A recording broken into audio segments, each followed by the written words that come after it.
Welcome back, everyone. In this lecture, we will cover metabolism.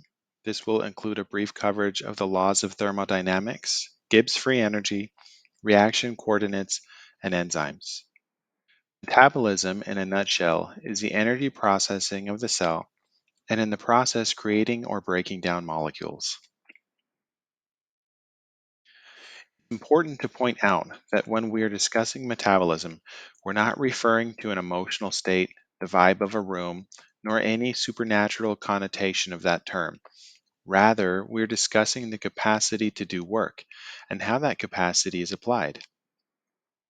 The study of energy and changes in energy is called thermodynamics. And this discipline is science defines energy simply as the capacity to do work. This capacity for work can exist in two states. Potential energy is stored energy, and it's named this because it has the potential to do work. An example of this would be water that is dammed up. Kinetic energy is the energy of motion, and in our example, water that is pouring over the dam and released, which is the consequence of gravity. As the water reaches its lower pool, it has less potential energy than it did before, which was expended from its fall. Sometimes turbines are used in dams to capture this kinetic energy. Lastly, energy can be converted, therefore, between two states. There are several types of potential energy, but within the cell, we are going to concern ourselves with energy stored within the bonds of atoms. As we are commonly familiar with energy as electrons flowing through wires, it should make sense that the same can be true for electrons within molecules.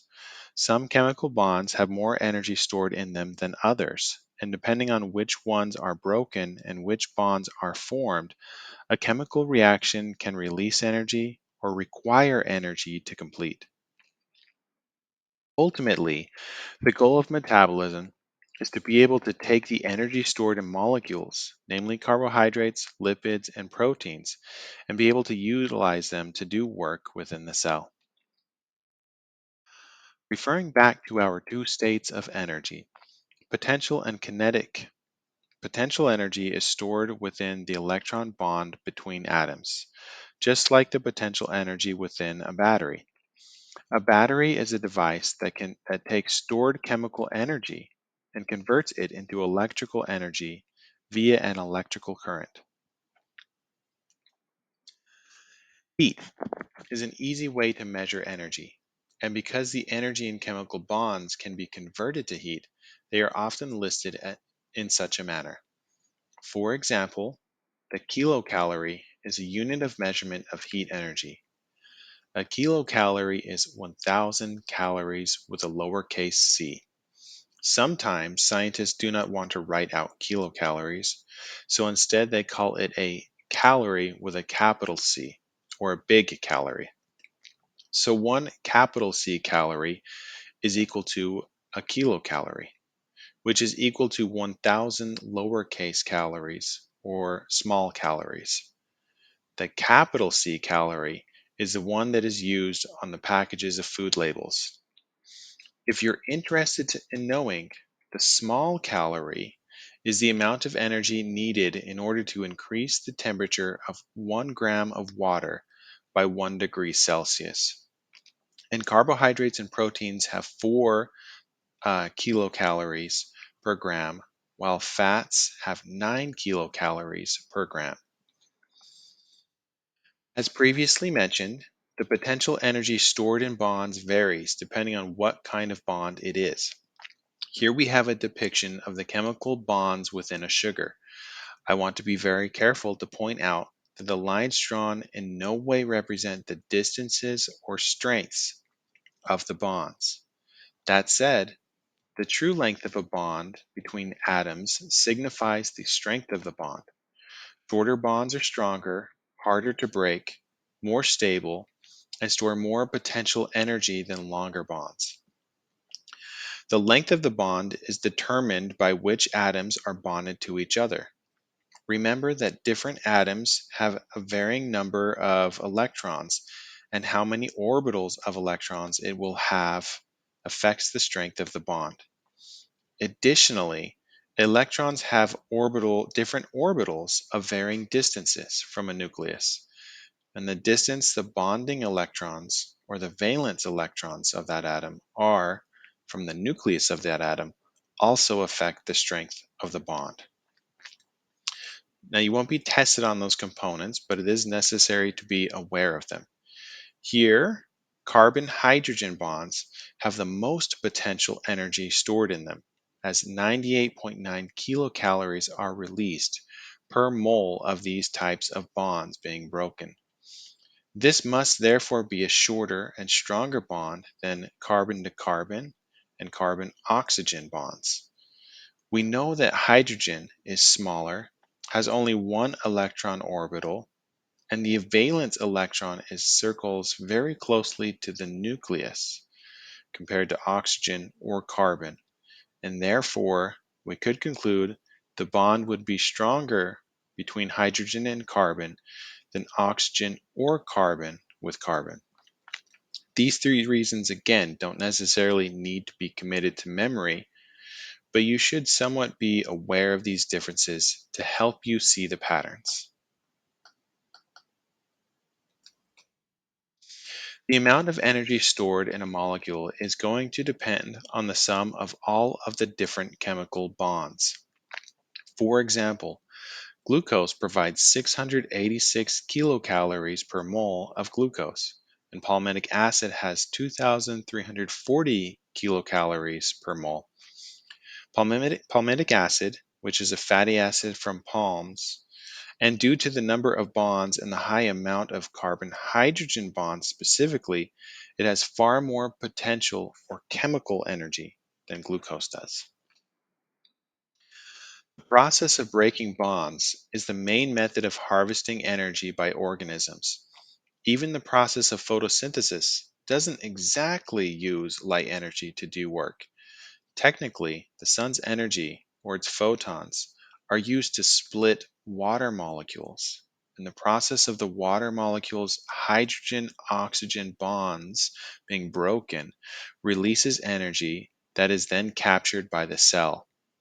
This is the mechanism for why plants release oxygen.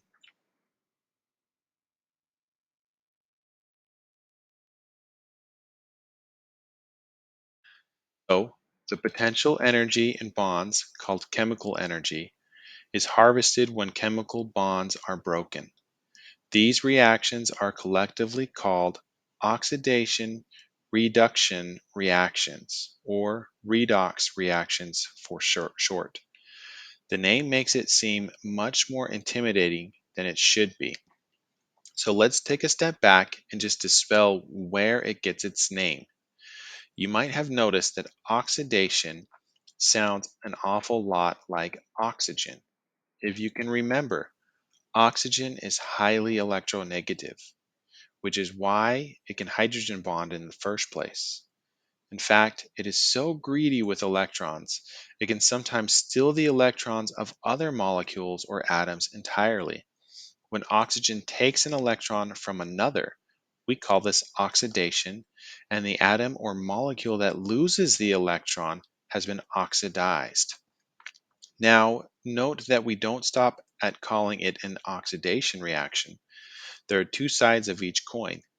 In the process of every oxidation reaction, a reduction reaction exists as well.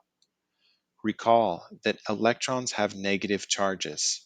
So, in the process of oxygen gaining an electron, its charge has become more negative, or in other words, its charge is reduced. Therefore, when oxygen oxidizes an atom or molecule, then oxygen is said to be reduced.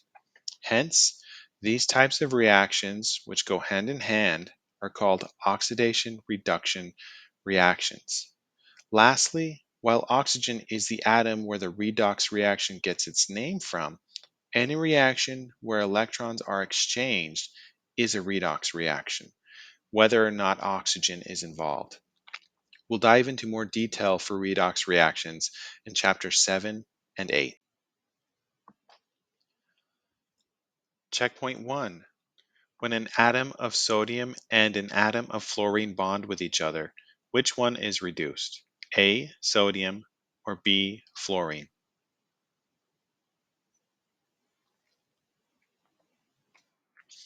Okay, now let's begin our discussion of the laws of thermodynamics and how it relates to metabolism.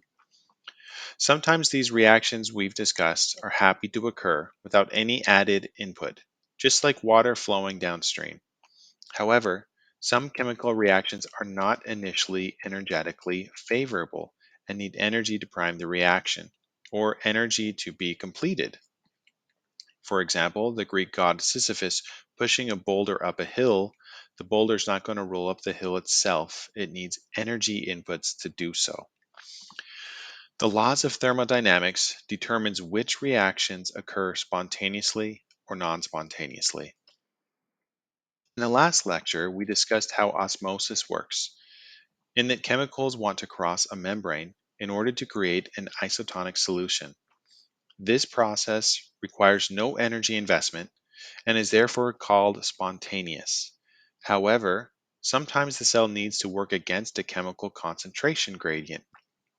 This requires an energy investment, such as the breaking of an ATP's phosphate bond. This process would be defined by thermodynamics as non spontaneous. The first law of thermodynamics says that energy cannot be created nor destroyed. That's not to say that it cannot be converted from one state or form to another, such as in hydropower's conversion of gravitational potential energy to kinetic energy, or a jellyfish converting chemical potential energy to light. Therefore, the sum total of the energy of a system, such as our universe, remains constant. Energy is busy flowing through the biological world, as we can see in the following example. Most energy on Earth is derived through photosynthetic processes.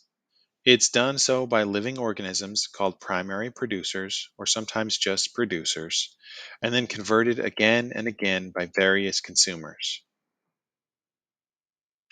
As energy flows, none of it is perfectly retained.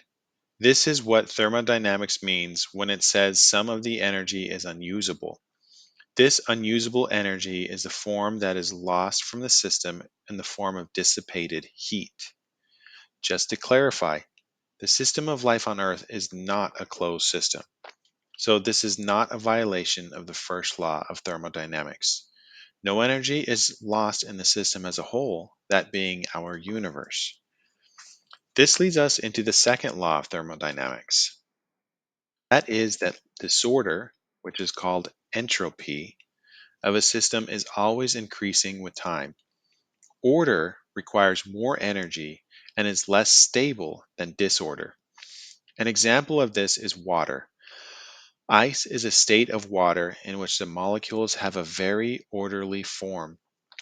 If there is energy available in the system, entropy will be sure to use it, such as in melting the ice to liquid water.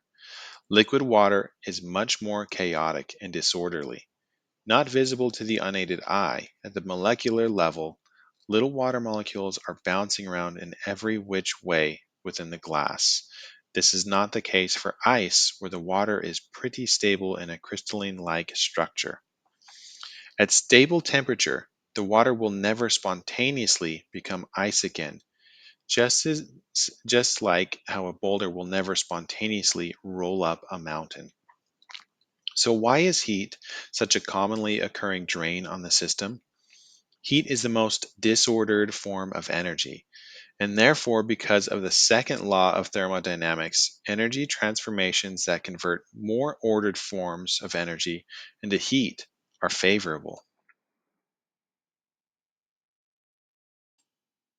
So, putting these two laws together, usable energy, which we will call free energy, such as the energy in an ATP molecule, can be released and used. The process of releasing the energy does not create or destroy energy, as this would violate the first law of thermodynamics. just makes it available to do work. However, because of the second law of thermodynamics, some of this free energy becomes lost in the form of heat.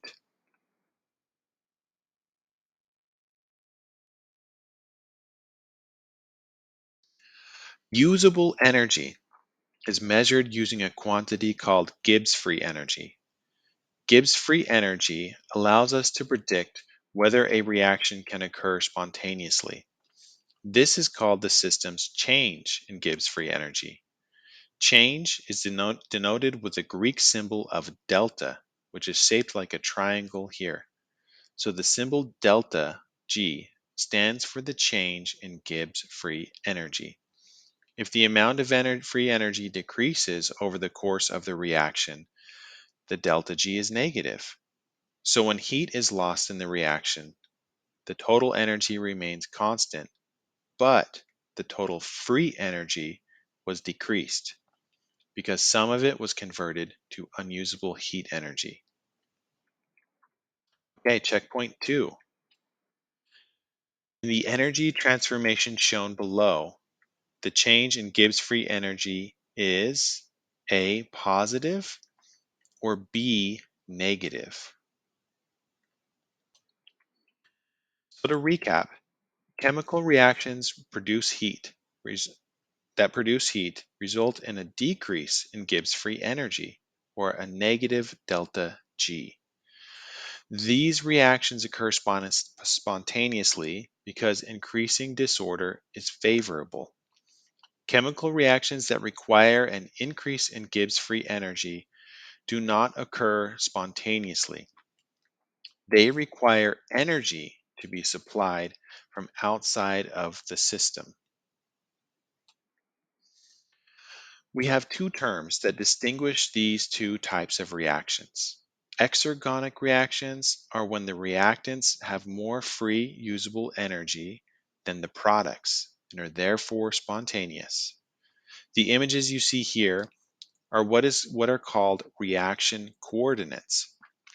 They demonstrate the changes in free energy over the course of a reaction. The y-axis is the amount of free energy, and the x-axis is the process of the reaction. In the beginning, or left side of the x-axis, we have reactants, and towards the end of the reaction, or right side, we have the products. For exergonic reactions, we can see that the reactants are higher or have more free energy, and as the reaction completes, the products of the reaction have less free energy. So remember, these are exergonic reactions. The difference between the beginning and the end is the amount of usable energy released from the reaction. We can also visualize with the ball traveling down the reaction coordinate line how exergonic reactions are spontaneous in the same way as water flowing downstream. Endergonic reactions. Endo means in. Endergonic reactions require free energy. Endergonic reactions require the addition of free energy to the system and are therefore not spontaneous. The products of the reaction have more usable energy than the reactants, and therefore the delta G is positive. Here we can see that, like Sisyphus pushing a stone up the hill, this requires an input of energy, and the ball will not travel uphill without help. Checkpoint 3. The hydrolysis reaction above is A spontaneous, B non spontaneous, C neither spontaneous nor non spontaneous. Even though a reaction may be spontaneous, that does not mean it happens immediately. In fact, sometimes reactions can take incredible time scales to occur, even though they result in the release of free energy. With chemical reactions, sometimes it takes a spark to initiate a reaction. In this figure of speech, what we mean is that it takes a bit of energy to get the process started. This energy is called the activation energy. A great example of this is the burning of wood. The bonds in wood are greatly made up of carbon hydrogen bonds. And as we recall, carbon hydrogen bonds have more energy in them. And when the wood is burned, this makes carbon oxygen bonds in the form of CO2, which store less energy. The consequence is there is a lot of heat energy lost. And while this reaction is a strongly spontaneous reaction, it needs some heat, the activation energy, in order to initiate the process.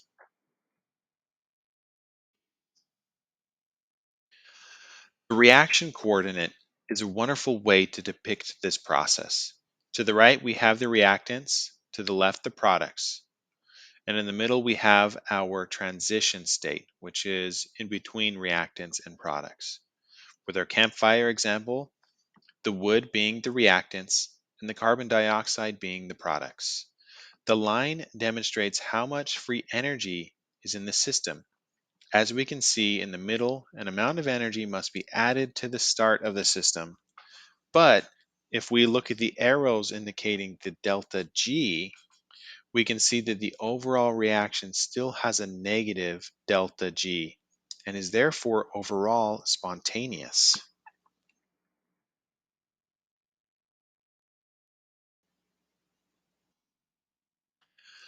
Activation energy can act as a roadblock for reactions to happen within a timely manner within the cell. Consequently, life has evolved enzymes to assist in the process. Enzymes are protein catalysts. Catalysts are agents that speed up the rate of a reaction. They aren't reactants or products, but more like helpers that are unaltered by the reaction. As you can imagine, there are innumerable reactions in the tree of life, and there exists a specific enzyme for almost all biological reactions. Enzymes are easily recognizable in that they all end in the suffix ase, A-S-E. Invertase, for example, speeds up the breakdown of sucrose, a disaccharide, into its monomers, a glucose and a fructose molecule. In this reaction coordinate, we can see enzymes in action. The same reaction in the presence of the enzyme has the same delta G, or the difference from start to finish in free energy, but requires less activation energy. They lower the activation energy by helping to stabilize the intermediate step of the reaction of the bond of the reactants while the bonds are being broken. And less activation energy means that the reaction will happen more quickly. You can imagine this process. This provides the cell incredible control to orchestrate its energy processing because, to a degree, enzymes allow the cell to pick and choose which reactions to execute and to what extent. And again, I will repeat, this does not, if we look at the black versus the red line, adding an enzyme does not increase the amount of energy released, it does not decrease or increase the delta G. It simply decreases the activation energy required, or the E sub E is what it's sometimes denoted as.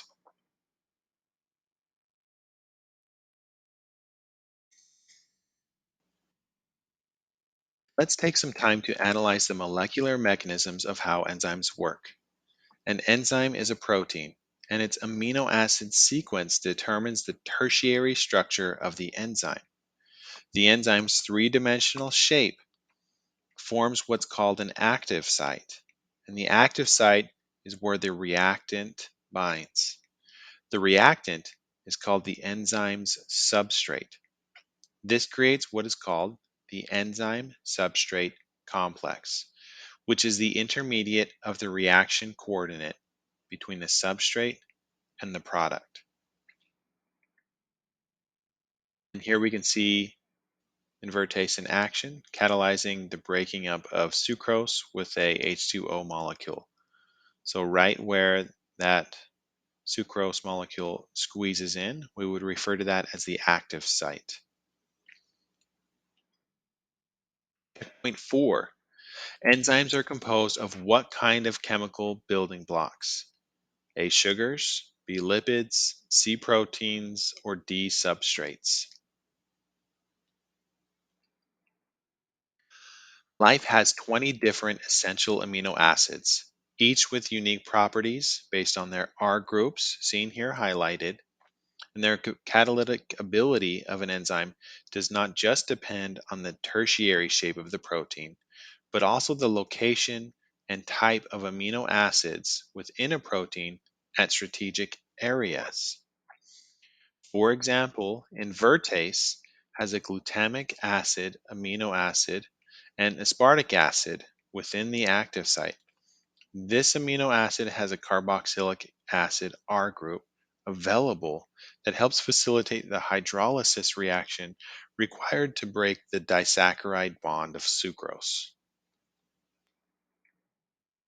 So when a sucrose molecule enters into the active site, carboxylic acid groups of these enzymes help stabilize and complete the reaction. At the top, the glutamic acid, also sometimes called glutamate, stabilizes sucrose in the active site of the enzyme with a hydrogen bond between the carboxylic acid's hydrogen and the oxygen between the two sugar groups. While at the bottom, aspartic acid reduces sucrose and breaks the chemical bond between the two building blocks.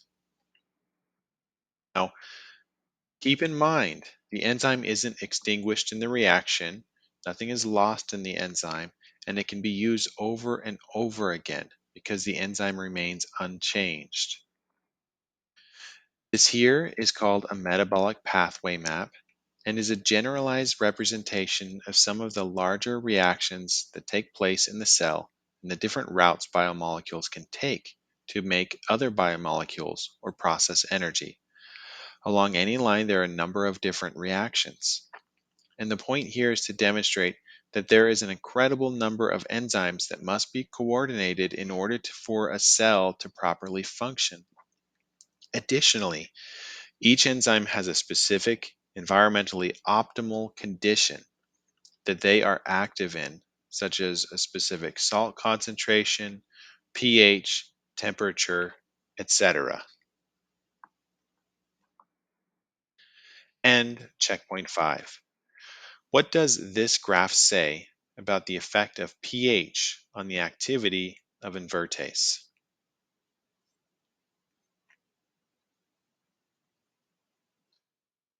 And that wraps up this chapter's lecture. Thank you all for being here, and we shall see you on the next one.